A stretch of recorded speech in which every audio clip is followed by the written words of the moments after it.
तर hello guys. आणि आमची आई शेताकडे गेलेली आणि येताना बघा हिला या मासाळ्या सापडल्यात शेतातल्या पाण्यामध्ये. तर ह्या अशा मासाळ्या या आता म्हणजे आमचे जे भाताचे प्लॉट आहेत त्यामध्ये पाणी भरपूर प्रमाणात असते, तर त्याला या येतात अशा मासाळ्या. आणि ही आईनं आमच्या पकडून आणले बघा आज मस्तपैकी. आज माशाचं कालवण घरी असणार आहे आमच्या मासाळ्यांचं कालवण. तर गाईज आई तर गाईज आई हे मासे जे पकडल्यात ते बनवायला. आई तिची रेसिपी सांग कसं कसं करायचं ते. फक्त भाजणार नाही जास्त ना? हां, कांदा टमाटो चटणी मीठ हां, घालायचं आणि हे करायचं भाजायचं. जोरात सांग की जरा. पहिला काय काय घातले त्यात? कांदा, कांदा तेल कांदा हां, तेल, कांदा, टमॅटो, हळद, मीठ, चटणी आणि फक्त भाजून घ्यायचा उभीवर. आई या धुतल्या ना आता आईनं स्वच्छ धुतल्या त्या. आता आम्ही बनवणार.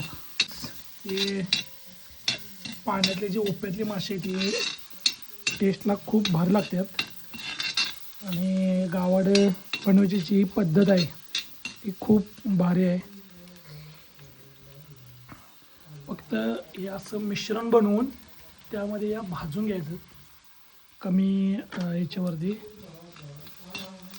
म्हणजे कमी जाळावरती. आणि आई ते बनवा लागली आता.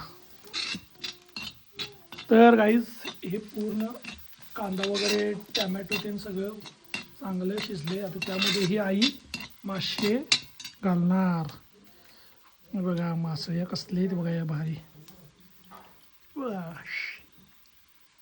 आव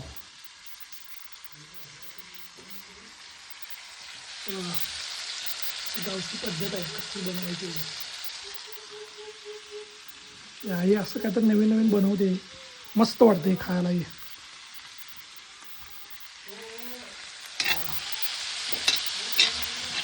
एवढंच, त्याला बाकी काय करायला लागत नाही जास्त. आता या मस्त थोडं कमी जाळावरती शिजत ठेवायच्या चांगल्या आणि शिजून झाल्यानंतर मग खायला घ्यायच्या या.